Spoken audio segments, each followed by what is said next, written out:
You are listening to the Adults on Disney podcast, episode 3. Today, we're talking shit about Fantasia. Hey everybody, Shamrock here. Welcome to Adults on Disney podcast. If this is your first time listening, then thanks so much for coming. If not, welcome back to this shit show. Adults on Disney is produced every other Tuesday for your enjoyment.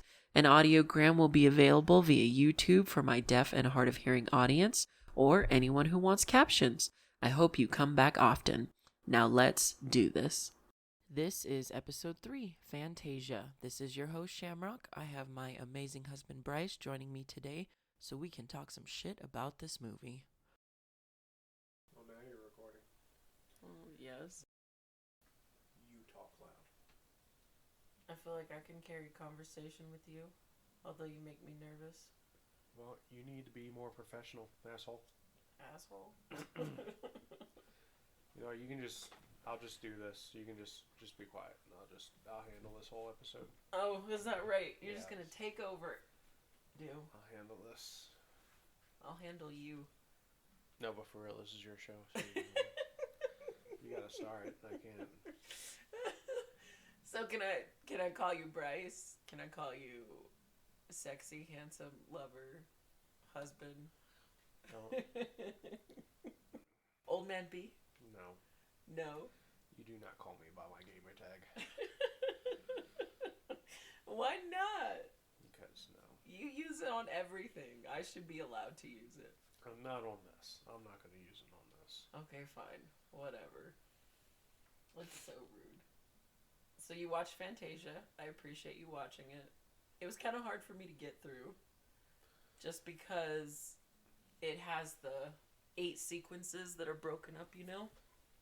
Well... I wasn't expecting that.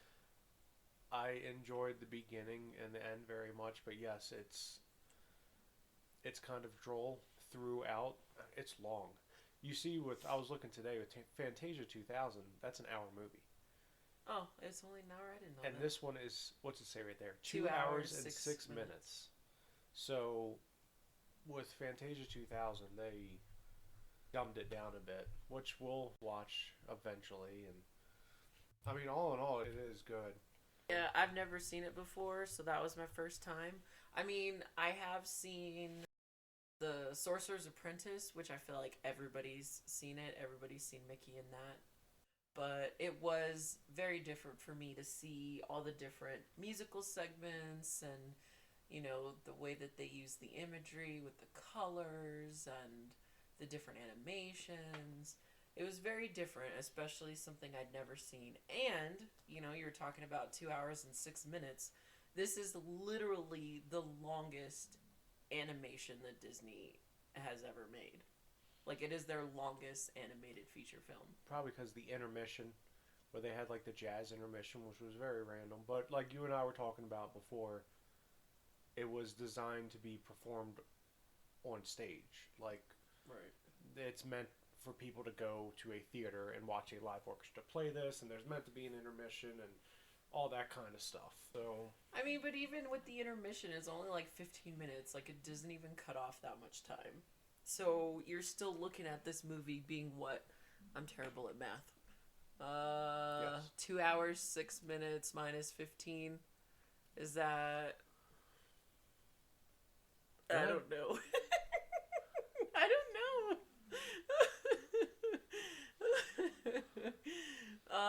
An hour and 91 minutes.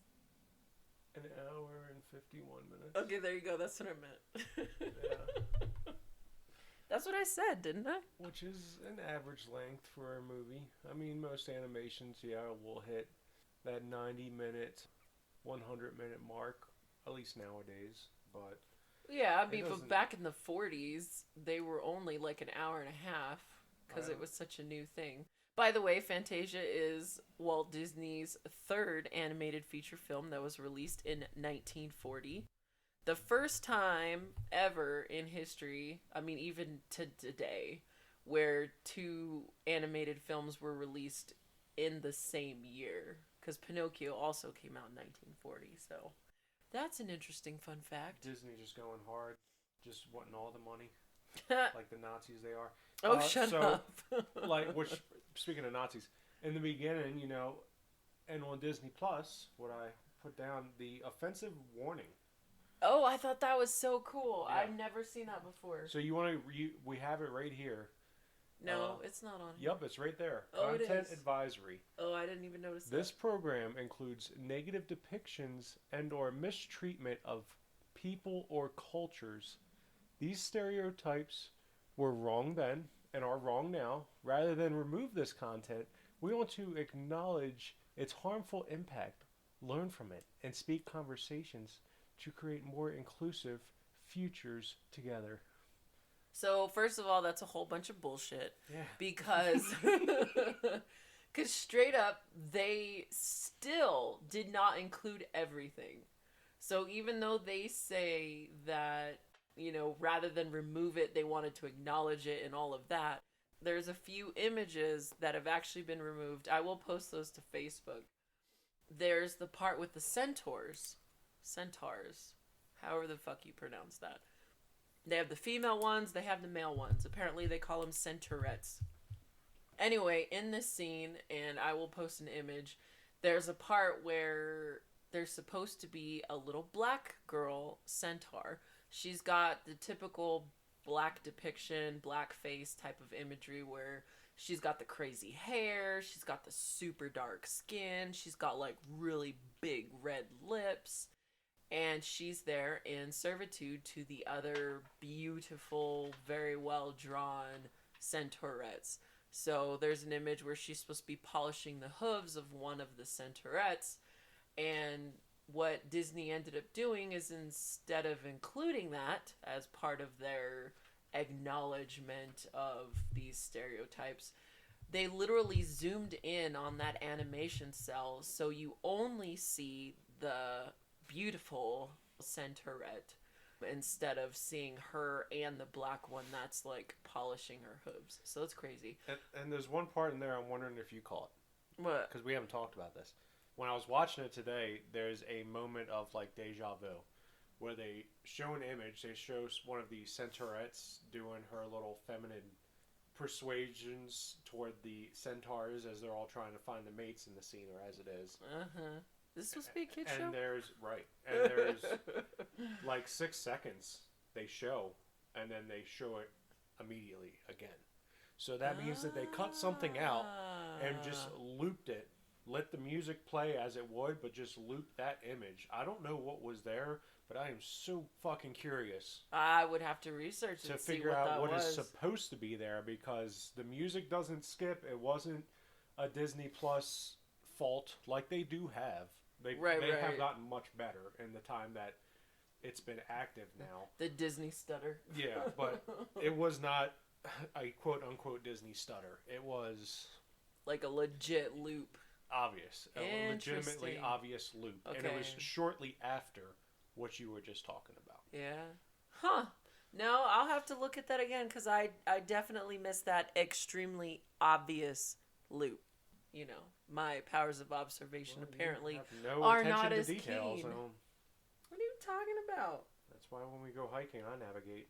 So otherwise, we die. Oh we would die. gosh. We would die in the woods. Uh-huh. And it would be your fault. Right. Uh-huh. Of course. Whatever.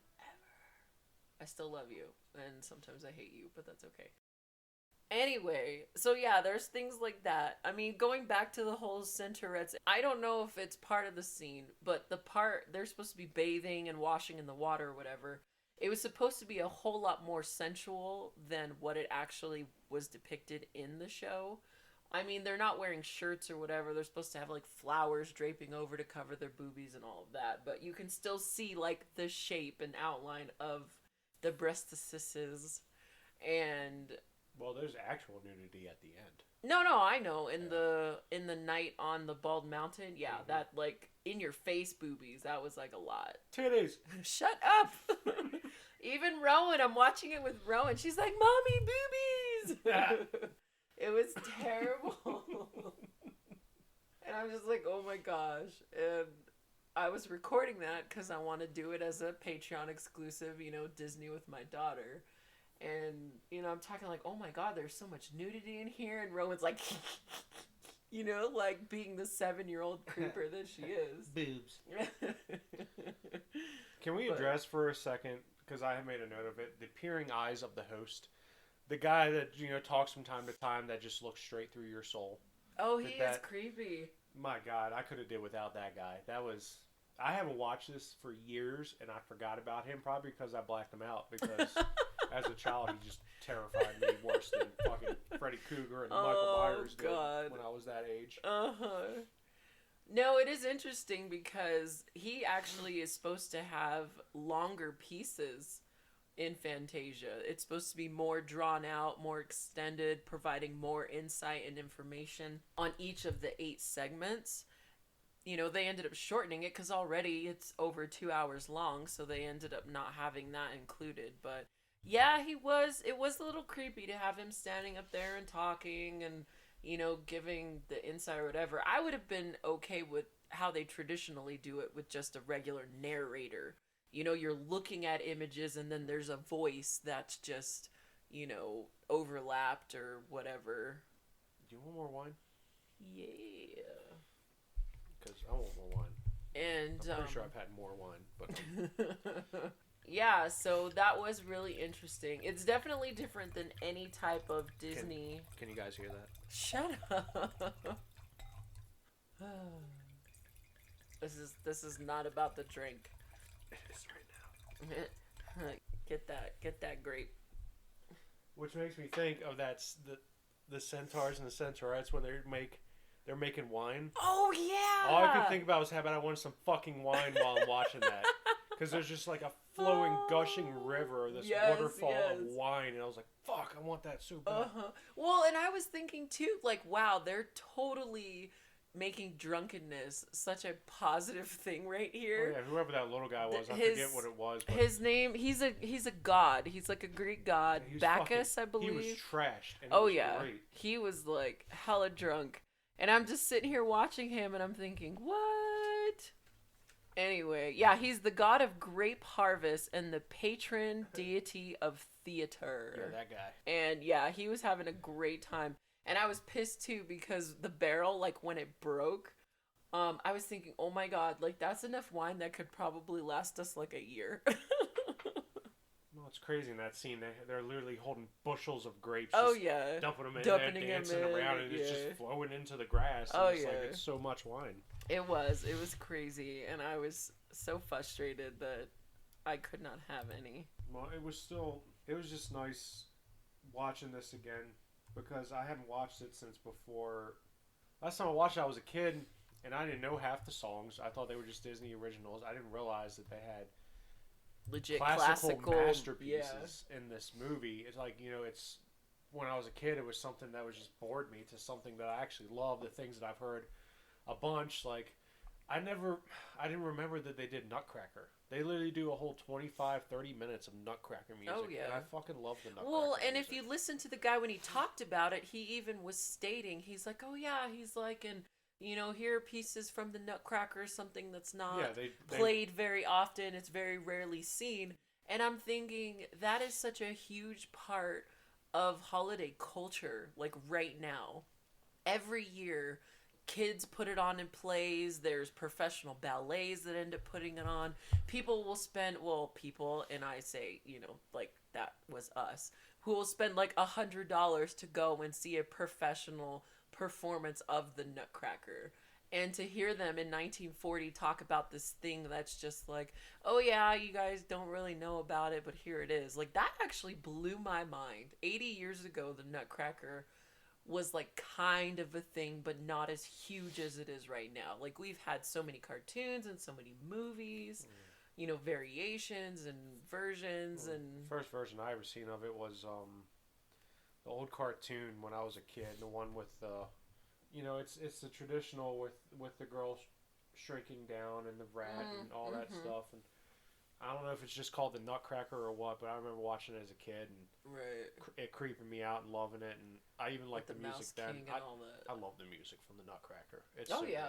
Well, and I think that was one of Rowan's favorite scenes because of all the different fairies. Again, these the female characters in all of the different sequences, other than the fucking hippos that are based off of like a 200-pound woman, all of the women are extremely petite, extremely like they've got a lot in the upper part. They've got girls, the girls on the top. Oh yeah. Yeah. And it's that just hippo scene. We'll get to that. We'll get to that scene. The thing is it's extremely sexualized. All of the different female characters and images that are in here.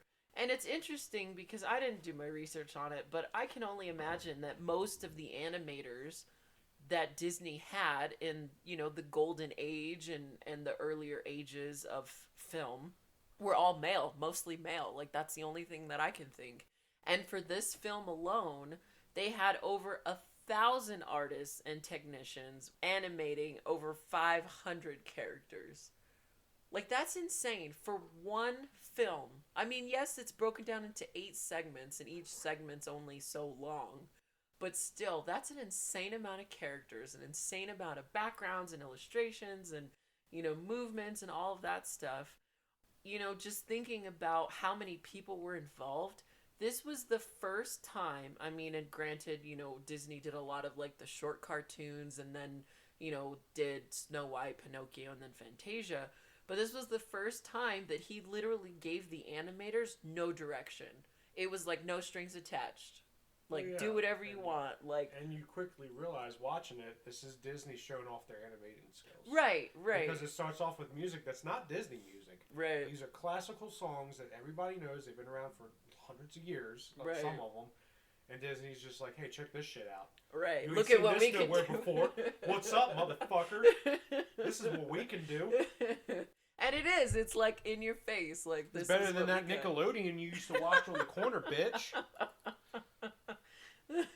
Calm down. We don't want no fights with the podcasters of Nickelodeon, okay? No, the Nickelodeons. The fucking... You know what a Nickelodeon is. Yeah. From the they fucking reference it in Titanic. Right. Where you little fucking video, put the coin in and yeah.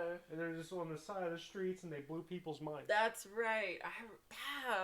I completely forgot about that. Yes. So they definitely blew those out of the water. Do we need more wine? I think I need more wine. Oh my god, I think you've had enough wine. This bottle's almost gone. Well, good thing we have a whole cabinet in the back full of wine. We are getting more tomorrow. Yeah. I'm so excited. We got another 24.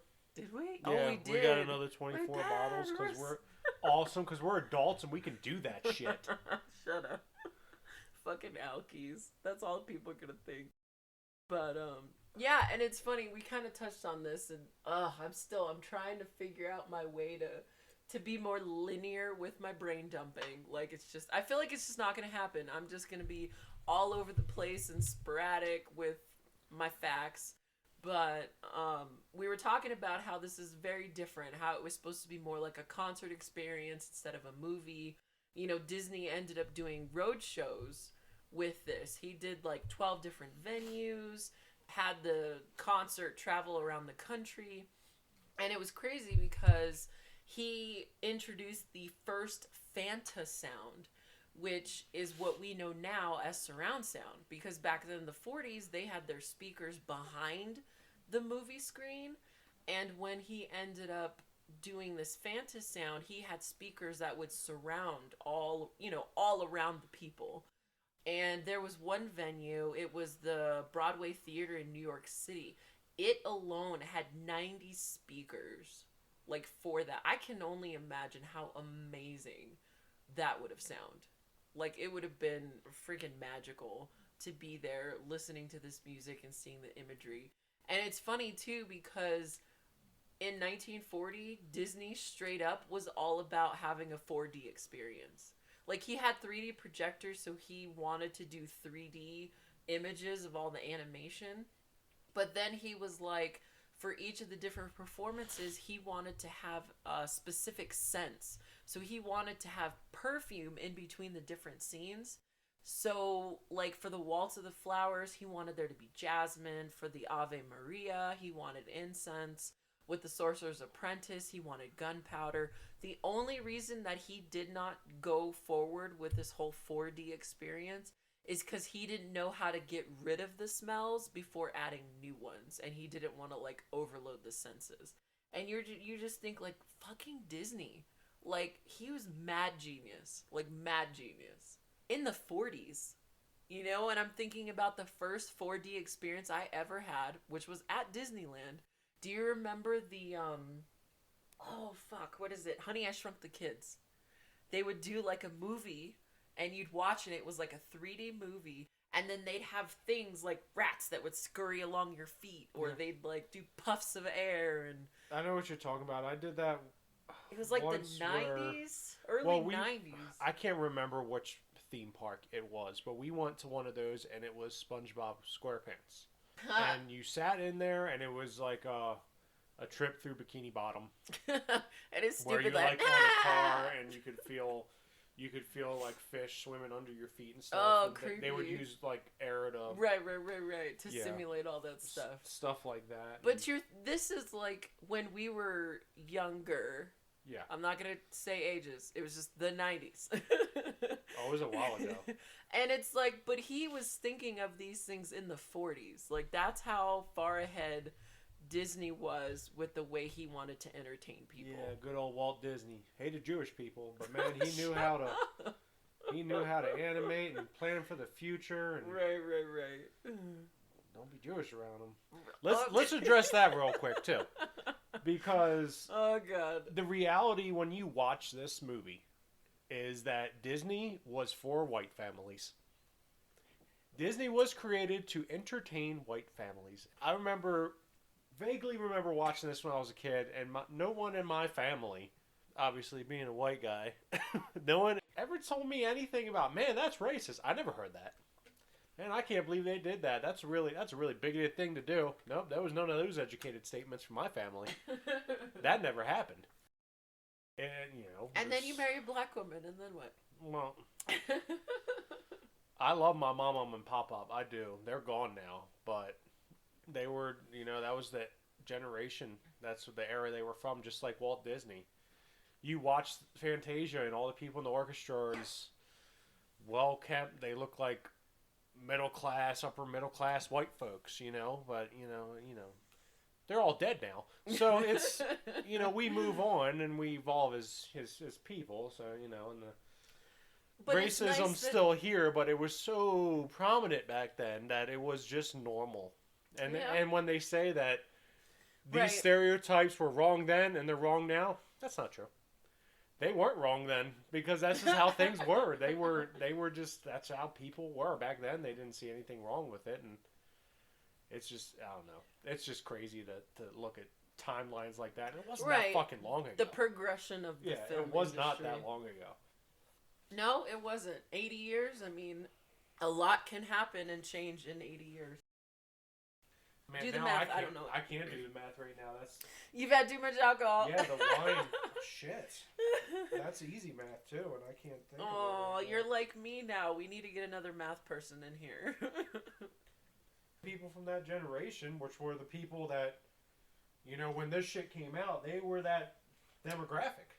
They were the ones going to these films, going out to the theater. And that's fucking crazy. No, it is. It's crazy. I mean, especially because this movie, as beautifully done as it is, despite the stereotypical things that are shown and some of the inappropriate depictions. You didn't want more of this, did you? Oh my god. Despite all of that, this movie went... Jesus, you left me fucking nothing! My god! Sorry. Uh-huh. Anyway, so this movie, I mean, it came out like you were talking about, during the war, so the movie never went overseas. It never had, this huge theatrical release because it did the road shows and went to the different venues. And because of that, it didn't get that release. It actually didn't do very well at all. This movie completely flopped. Like, it bombed hardcore. Like, the budget was $125,000 in the 1940s, which would have been like $2.3 million in 2020. The actual cost for the movie ended up being $2.3 million in 1940, which converts to like $42.2 million in 2020. Opening weekend, it only grossed $981,000. So that's like $18 million right now. Like, it lost so much money. I mean, especially because Disney had this Fantasound where it was the surround sound speakers and everything. For any theater to actually be able to play in Fantasound, it was an $85,000 renovation, like, to the theater in 1940. Yeah, it's crazy. Which was like $1 million something dollars. If people remade this right now, you could remake this better with an iPhone. And like, two people with the technology we have now with animators. Right. Like, it could cost you like $5 to make this, to remake this shit. Oh, and it would my probably gosh. look a little better. And that's technology. You know what I'm saying? It's crazy. Oh my gosh. Yes, the changes and advancements in technology. Disney finally recuperated the costs for Fantasia because it was re-released in 1963. No joke, Disney advertised it as a psychedelic experience. So all of the... Oh, there's a couple scenes where... The scene with the line... Oh, and then they're like, oh, let's do this instrument, and it makes all these trippy looking the lines waves, and like vibrations sound waves and all that. everything. Yeah. Like, what the fuck were they trying to do with this? It was. I thought it was really cool. Rowan really enjoyed that. This was the age of cocaine too. People are doing cocaine on a regular basis. It was literally just recreational. People. I have a friend back east where his mother was telling us a story about how she used to live in Hawaii and she worked at a fucking I think it was like a clothing factory or something to that respect. Yeah. And every morning they would set up a line for people to do, like a line of cocaine. And I think she said they would have another one again at lunchtime. What? Because it would bring up productivity. Oh shit! And keep morale higher because people would be itching to get in there on the next day. Be like, fuck, I got another line coming in the morning, so they would be eager to get there. Any entrepreneurs out there? Right. No, I'm just kidding. That is a true story that I was told, and that wasn't that long ago. Yeah. So you think even further back, what was it like? My gosh. But yeah, they totally advertised this, like for the psychedelic aspect of it. So at that point, it was able to make back a lot of its money because it became extremely popular based on that type of marketing. So they knew the crowd to market to, and it worked. Yeah. It got people's attention, and they started watching it, and people started falling in love with it. I mean, the night on Bald Mountain is probably the only thing anybody's ever had any complaints about.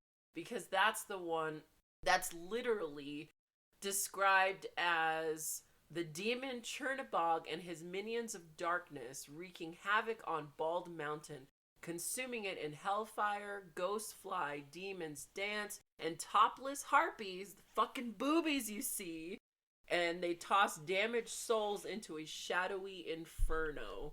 Even Disney said, like, it was Satan himself. I loved it. You fucking creeper. I loved it. I could literally watch the end of this movie over and over because it was done so fucking well. The dark, it was so ominous, and it's crazy. And the skeletons and everything coming out of the earth and out of the water. That scene made me think of Castlevania, the animated one that Netflix has right now. Right. It made me think of that, and it was crazy watching it. And then at the end, because what was the other song? Ave Maria. Yes, they put that in, and then instantly I was transported to Lord of the Rings with the elves walking to the Undying Lands. Oh. In the, I think, is it the first film or something? It's just like it. It is, with the lights and And that's funny that you say that. And it's crazy. It does look just like that. Because I'm watching that, and then it just goes to show, it truly does, with all the negativity we've said about this, which is, it's there. It goes to show how much this film has influenced creators. Right. Even today. The fact that I'm watching this and I see it. I see it in shit that I've watched recently where like, holy shit, it's just like that. They had to have gotten it from this. Well, and it's funny you say that because watching The Night on Bald Mountain straight up that Chernabog, that demon. The only thing I could think of was the Nightmare King from Little Nemo. Yeah. Like, that's the only thing I could think. I didn't even think about that, but you were so right. Yeah, I was watching, I was like, man, that's the fucking Nightmare King. Like, they must have, like you were saying, so many of Disney's animations have influenced other animators. And I was like, that's him. That has to be him. By the way, there's a thing where he has nipples and then he doesn't have nipples and it goes back to him having nipples. I didn't focus on the nipples. So that is news to me. I didn't notice a nipple. I googled it first. I wasn't looking. Sure. And why is it there's always female nudity in everything? It's terrible. Because women are more attractive than men. Like, even most women will say that a woman's beauty is higher on the chain than a man's. But honey, you're so pretty. I know, but it's just reality. I mean, the woman's body is just way more beautiful than the man's. You're welcome. Yeah, exactly. It's just reality. But yeah, Night on Bald Mountain, that literally terrified kids because it's supposed to be Disney. It's supposed to be family. Even today, even now, 2020, Disney still receives complaints about how terrifying that scene is. Like, because literally, it's like... I fucking love demons and all of that crazy stuff. Rowan really enjoyed it, but she likes all that crazy creeper That's stuff. my daughter. That's my girl. That's my baby girl. No, all that creepy shit. I love it. It was so good. And like I said, I hadn't watched it in so many years. I forgot most everything. The only thing that I could remember is the most iconic scene, which is Mickey Mouse. Right, the Sorcerer's Apprentice. With the sorcerer. Yeah, and of course everybody knows that because that's referenced in fucking everything. Right. It's Mickey. Well, and that's the oldest story that they've used. That story, The Sorcerer's Apprentice, is from like 1787. So yeah, I was reading up on that too. Right, yeah. like not just is it iconic for Disney, but it's literally hundreds of years old. The story that's been passed on and passed on. That Sorcerer's Apprentice scene, everybody knows it. If they've never seen Fantasia, they for sure know the Sorcerer's Apprentice. We were talking about Ave Maria, about how to remind you of the elves and Lord of the Rings into the Undying Lands. That was actually the most difficult scene for Disney to do. They ran into so many issues. So to make it, they actually did all the animation on panes of painted glass. And they lined them all up. It was over 200 feet long. And then what they did is they would do a camera to pan along, all of the different images to record it. The first time they did it, they used the wrong lens. So you could see all the workers and technicians like in the background moving around, like on the outside of like the painted images. And then the next time that they went to re-record it, there was an earthquake. So glasses got damaged and they had to redo. Yeah. It's fucking California. It's fucking California. So then they had to redo all of that. And literally the next day is when they had to have all of the film sent to the lab to be edited and to be, refined and have the, all of it done and then sent in. And they had like 4 hours left to actually get it in to be part of the final product of Fantasia. Like, they were on such a crazy deadline with that. So it almost got cut, which I feel like would have had a drastic effect on the way that Fantasia ended, because the Night on Bald Mountain, which has all the demon and all of that stuff, Ave Maria is like the balance to that. Because it's like... It reminded me of The Hunchback, too. Oh, yeah, because it has like a very religious connotation. It's actually the only one that has vocals, like in all of the 8 segments that are Fantasia. I had noticed that too. So it's the only part that had actual spoken word, which, it would have been odd had it not been the perfect pairing and the perfect balance between those two and had it not segments. Been the very last song. Right. If it was in the middle somewhere, it would have been weird. As soon as that song ends, the movie's over. Right. It is. It's crazy. Like, the way that Disney pieced everything together, because they're 8 completely different segments. They don't really blend. They're not very similar at all in what they're doing. There's one about evolution, and then there's that one about demons, and there's the one about the freaking dancing hippos. Yeah, and we time. gotta touch on those two because we haven't even fucking talked about those. How know. much time do we have? This is going to be a 2-hour podcast. Oh, shut up! It's just not. so everybody knows, because we still got a lot of shit to address. It's so interesting. If you actually look really closely, and I researched this, is in order for the different segments to blend, they have like complementary colors. So the segment before and after a certain section will have colors that will complement, so that it kind of blends and fades from one into the next. So there's kind of a connection between them, but they all are extremely different, which is still really great. Really crazy. The one, it's the Primeval Earth. It's the only live action sequence that's there besides like the pieces with the orchestra and the shadows and all of that. They actually used porridge, mud, and some other stuff to make the animation to like simulate the whole Dust Bowl thing and all of that. Which is funny because this came out before there was the thought that the dinosaurs had died because of a meteor. The thought at the time was that dinosaurs all died because there was like a crazy drought and it turned into a dust bowl, which kind of touches on the actual dust bowl that was taking place like right after the stock market crash. So like the late 30s, you know. I thought that was interesting when they were talking about it, because he brings it up before they get into that segment.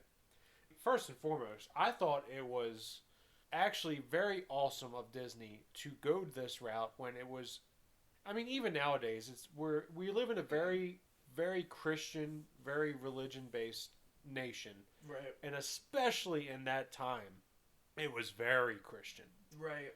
Very Christian. And the fact that they're talking about how we believe that the planet is billions of years old, and how there was the dinosaurs and how this, that, and the other, that surprised me. It surprised me because it was a breath of fresh air for that generation to see something like that where they're like, well, this is, and of course they're not the only ones that thought that, obviously, but to see Disney, right, of any organization go forward down that thinkers route. of the world. Yeah, you know, but don't be Jewish. But you know, and but then you're watching that and they're talking about it, and as I'm listening to them talk about the dinosaurs and the extinction, I was thinking that I was like, why didn't they reference the meteors? I was like, oh shit, yeah, because they didn't even think that was a possibility yet, which is insane. It is. It's extremely insane. I want to say, I'm pretty sure I made a note of it. It wasn't until I think the 80s that was even like a thought, like maybe it was a meteor. But it's funny that you talk about that, because this segment, Disney was so gung-ho about being true to form with the dinosaurs, with the environment and everything. He actually hired like evolutionary like biologists. He hired paleontologists to consult on that specific segment. Mind you, this segment was what, 10, 15 minutes or something? Like how each of them are kind of short little clips? Some of them were. They went into extreme detail with the dinosaur one. And that's because he legit, like, included professionals in order to make this a legitimate piece on evolution. And it's funny because for several years, that segment was actually used in schools to teach kids about evolution. Which, again, blows your mind at the time period. And, you know, like you said, with the way that people were thinking. Well, it makes sense because that seems so familiar to me. Like I said, I'd seen it before. Saw it? Well, I've seen the movie before. The Rite of Spring. But it's been so long, and yeah, and all that different type of stuff. Right. But it is. That was really awesome. It's so realistic looking. So realistic looking. Yeah, so getting on to the other ones, you've like been itching to talk about the hippo? Okay. The one with the hippo? The hippos. And let me just say, I found the ostriches very unsettling. Unsettling? I don't know what it was. It was the fucking ballet slippers on their weird ass feet. It was I didn't like it. Okay, I didn't like It creeped you out. And God. and I found it, and all I could think while I'm watching it too is like the alligators or crocodiles or whatever are chasing hippos around. All I could think too is like that ain't how that works. The chubby chasers. Well, hippos are mean bitches, man. Right. You don't fuck in the animal They're kingdom. the most Nobody aggressive fucks with animal. hippopotamus. Yeah, hippopotami. I've seen a fucking video with hippos going at gators. Like, you don't. They're mean bitches. Well, yeah, there's this fucking TikToker. I forget. And I was eaten by a rhino. Yeah. There's this, I forget the guy's name, but he's a TikToker and he talks about shit in the animal kingdom. And it's like every 15th video he does, it's about the fucking hippos because they're just so fucking savage. They're so savage. And then.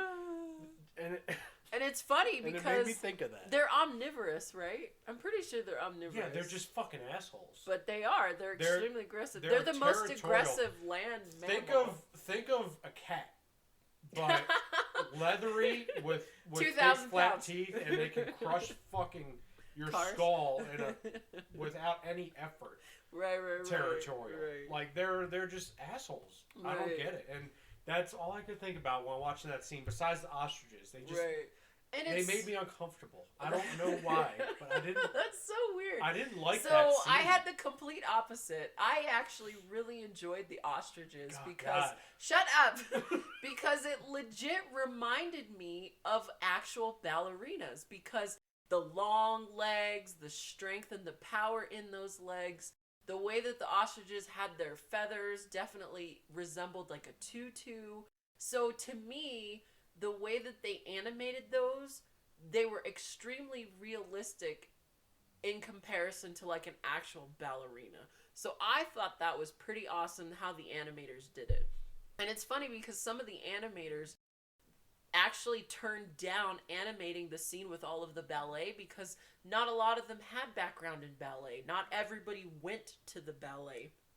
That was a very upper class thing. Oh yeah, no, for sure, especially in the 40s. You know, going to the theater was one thing, but going to like ballet, which was mostly people from, you know, France or from Russia or, you know, those, you know, European countries that would come over to perform this, you know, very high class type of entertainment. People that had monocles.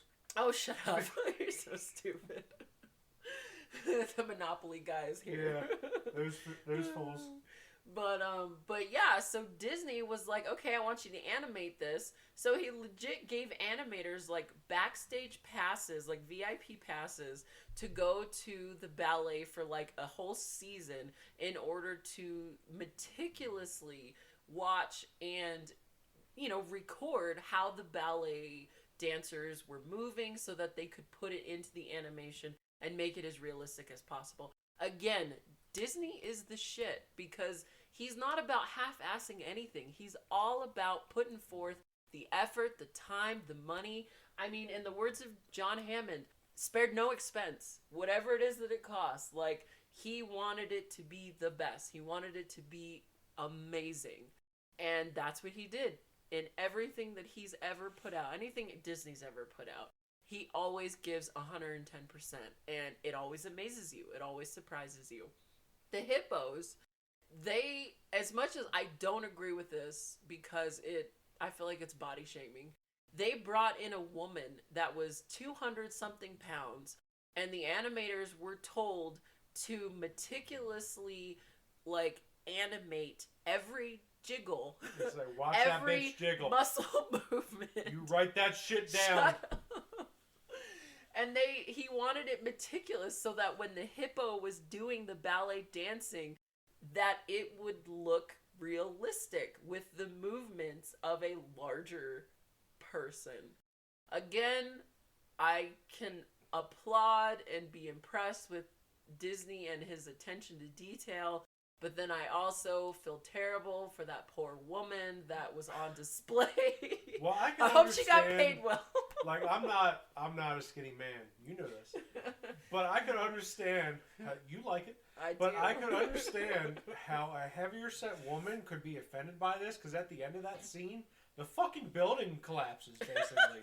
Because they're jumping up and down and shaking pillars and shit. And she gets stuck between fucking pillars. Right. Between pillars, and knocks it over, and then everything collapses, and it's like, look how fat this bitch is. Shut like, up. that's literally what that scene is. And That's one big woman. Yeah, it's straight up. It's like, look at this bitch move. Look at her jiggle. All the house fell. All they're dead. Oh my god. Yes. And the alligators are trying to lift them up, and you can see them like, oh yeah, I got this, and then they just collapse because they're so heavy. Like, it's pretty bad. Like, I find a lot of that shit just funny, and I'm a fat guy, and I find that shit funny, and it's just, I don't know. Oh honey, you're not fat. Oh, I am hefty. You're so I am the pretty. heaviest I have ever been, and it's because I got married. That's it's my fault. It's what happened. I got married and I got comfortable, and you're like, you're so pretty, you're so sexy, and I was like, oh cool, burritos, tacos, Wine, potatoes, and that's just what happened. Lovely. Yep. Lovely. Well, Unbelievable. that's where we at.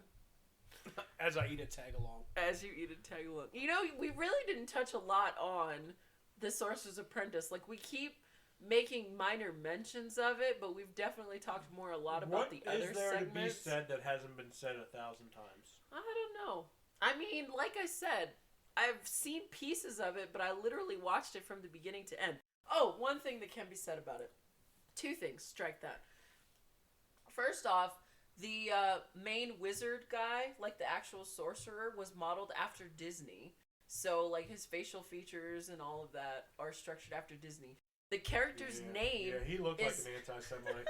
Shut up. His name is actually Yen Sid, which is Disney backwards. Oh God. Yeah, it's crazy. I remember hearing that when I was younger. That just clicked a memory in my brain. Oh, you just... I totally forgot about that. I definitely heard that before. And then the other thing that's really crazy, a movie that is definitely underappreciated, is Atlantis, The Lost Empire. He looks almost exact. I know, I fucking love that movie. You should dress up as Milo and I'll be Kita. I need to lose about 57,000 pounds. Oh, shut the fuck up. So I can be Milo. Anyway, so if you look at Yen Sid, he looks exactly like the king, the father, like the king of Atlantis. He's got the same type of beard, the same balding kind of spot with the long hair. The only difference is one is blind and one isn't. You know, they both kind of have magic capabilities and all of that. But it's interesting to see, like, the comparison. And you know what? I'm going to actually Google that and see if I can find a side-by-side so people can see, like, the similarities between them. One thing I did want to point out was when Rowan and I were watching it, she was, like, flipping out because, again, you know, my observation is Disney never likes to show people dying or dead. Like, you always end up, and I don't count Pinocchio because he was, like, not a real person. But... Wow. But in most instances, if somebody dies, you see it, like, in a shadow, or, like, it's implied, you know? Like, in Snow White, the witch falls off, or the evil queen falls off the cliff, and then a giant boulder falls after her. Maybe she survived, maybe she didn't. But it's implied that she died. You look at Pinocchio. Pinocchio doesn't really count because it looks like he drowned, but there's some conflicting evidence that I feel like doesn't support that. But then you look at the Sorcerer's Apprentice, and he's trying to stop the broom from taking more water, so he grabs a fucking battle axe. Maybe it's a battle axe. What kind of axe? It's more of a war axe. Fine, a war axe. A battle axe. Oh, he fucks that broom up. Yes, he chops it to pieces. And Rowan's like, oh my God, Mommy, he killed him. And I'm thinking... The music in that scene is accurate. It is like, you watch that, and even me watching it as a 32-year-old man, I'm like... We're not throwing ages out there. I'm like, fuck. It is. It's rough. And I was just like, I was in shock, because I was like, oh my God, like, I don't remember that part. Like, Mickey literally murders this broom. And it comes back with a vengeance. Right. And then it comes back, and there's... Now there's 100 of us, bitch. What's up? Right. We're gonna flood this motherfucker, and you're gonna get in so much trouble. Yeah, he was. He was in a lot of trouble. And it just really surprised me that Disney, like, had Mickey be so violent. Mickey was actually given a more modern look. Well, yeah, with the Sorcerer's Apprentice. Like before this, if you look at Disney in just the short animated he looked more like a fucking rodent than a cartoon character. Right. And so when they did this one, they like modernized him. They gave him pupils and all this other stuff. They made him more of a modern type cartoon. I don't want to say futuristic. That makes me think. Did you know Pete was a cat? Did you know I didn't know that originally. I always thought he was a dog. Yeah. But he was a fucking cat. And it makes so much sense. But when you look at him, it does make more sense, especially when you look at his ears, because he doesn't have very dog-like ears. He's a fat, bitch-ass cat. And then you look at his son, and you look at PJ, and you're like, wait, he's a cat too, and he's best friends with Max, who's a dog. Right, exactly. Like, wait, how does this work? You got Jasmine and Naya. They right. Love Our each dog other. and cat, they do. That one, that new one, Cat. That one, her name is Cat. Sway. Her name is Cat. Sway. She's a bitch. Yeah. She doesn't. She's okay. We've had her for like 4 days. She's getting there. She's getting along. She's acclimating slowly. Her and Naya were just playing. They're good, but she fucking hates the dog. She hates the fucking. And the dog's like, she's a dog, so I'm like, no. And she's like, all right, cool, but I'm gonna fucking eat her if she keeps talking shit. Oh, and we were talking about the Sorcerer's Apprentice. Yeah. They were actually Disney. Shut the fuck. Thank you for coming back to Earth. Dopey was actually supposed to be the Sorcerer's Apprentice instead of Mickey. And Disney was like, nah, like, I want Mickey in that piece. I could see. Well, I mean, that's crazy you say that, because now I can see Dopey in that. But, like, in the very being beginning, silly and ridiculous. When Disney's bringing the broom to life, his sleeves are flailing around Dopey, and they're over his hands. So I can actually see Dopey in that. That's crazy. I didn't know that. And I wouldn't have actually made that connection if you didn't say that. But now that I think about it, when I was watching it with Rowan, I remember making a comment, because there's a bit of a continuity error with the whole sleeves coming over his hands and all of that stuff. But yeah, that's definitely a Dopey thing. You talk about with the shadow. Yeah, with the shadow. Mm-hmm. I knew you were going to pick that up. Well, yeah, because Allison it's over his hands, and then it cuts over to his shadow. And then you see his fingers. And you see his fingers, and you're like, and I'm sitting there like, that motherfucker had sleeves over his hands. Right! A half a second ago. And I knew you would catch that. I knew it. And I caught it only because I was looking for things like that. Because of the podcast, I've been paying more attention, I'm the king of continuity. Yes, you are. You and Jake can go head to head. I would love to put the two of you in front of a movie and, like, see everything that you guys would catch. It would probably drive us crazy. I can't wait until we finally get to Notre Dame. Yeah. Because I've never really scrutinized that movie, but I'm going to just to try to find those things, because I fucking love that movie. We're going to get there soon enough. We will. I mean, hopefully, as long as people continue to love the show. Fuck them. If they don't love it, we're going to keep doing it, because I'm having a great time. Oh, I'm so glad. So Fantasia actually did receive 2 honorary Academy Awards. So they received the Outstanding Contribution to the Advancement of the Use of Sound in Motion Pictures Award, which, a lot of young kids, if they end up watching this, I feel like with the combination of the animation will show appreciation for classical music, Yeah, it's exactly the same as you and I are sitting here drinking red wine. Dry as fuck red wine, and I love it. When I was younger, I would never. I've tried wine. I hated it. Still of legal age, but younger. Yeah, and I don't know. That's just that's human nature. Right. As we grow, we grow in taste and right. the things we like and the things we see and all that kind of fun stuff. And music. And when I was younger, I was so one-sided, and as I grow, heavy metal. Well, I can listen to literally everything but country music. And living here in Wyoming, it can be. I get so much shit for it from time to time. I like country. My coworker that's been opening recently, she picks fucking country music. I hate it. I hate it. 10-hour so much. shifts with country. Right. But anyway, let's continue with things that are relevant. So they also got an honorary award for a new form of visualized music, because at the time that wasn't really something that had come out, where instead of it being that you make a movie and then you pick the music to go with it, in this instance, Disney had the music, and the animators, they were asked to listen to the music and animate it accordingly. Right, they were tasked to make the animations fit the music. God, I couldn't think of the fucking word. That's all right, we're getting. I need to stop drinking wine and go back to my tea. Because I mean, I've ranted a little bit, but I can get passionate with this shit. I can see that. I'm pleasantly surprised. But yeah, I mean, Fantasia, it was beautiful. The illustrations, the animations, they definitely did a fantastic job being able to pretty much visualize the music that you were listening to, whether it was the Nutcracker or the Night on Bald Mountain or the Sorcerer's Apprentice. They just did amazing, and it's timeless. It's a timeless film. I mean, it is long, and it's, you know, it was kind of difficult to have our 7-year-old sit and watch and stay focused on the movie, but she still really enjoyed all of the imagery that was associated with that. And that's what I really enjoyed about it, especially because it was my first time seeing the actual movie, as surprised as, you know, most people are about that. You know, and it was funny because what Disney wanted to do with Fantasia is he wanted to be able to change it every year.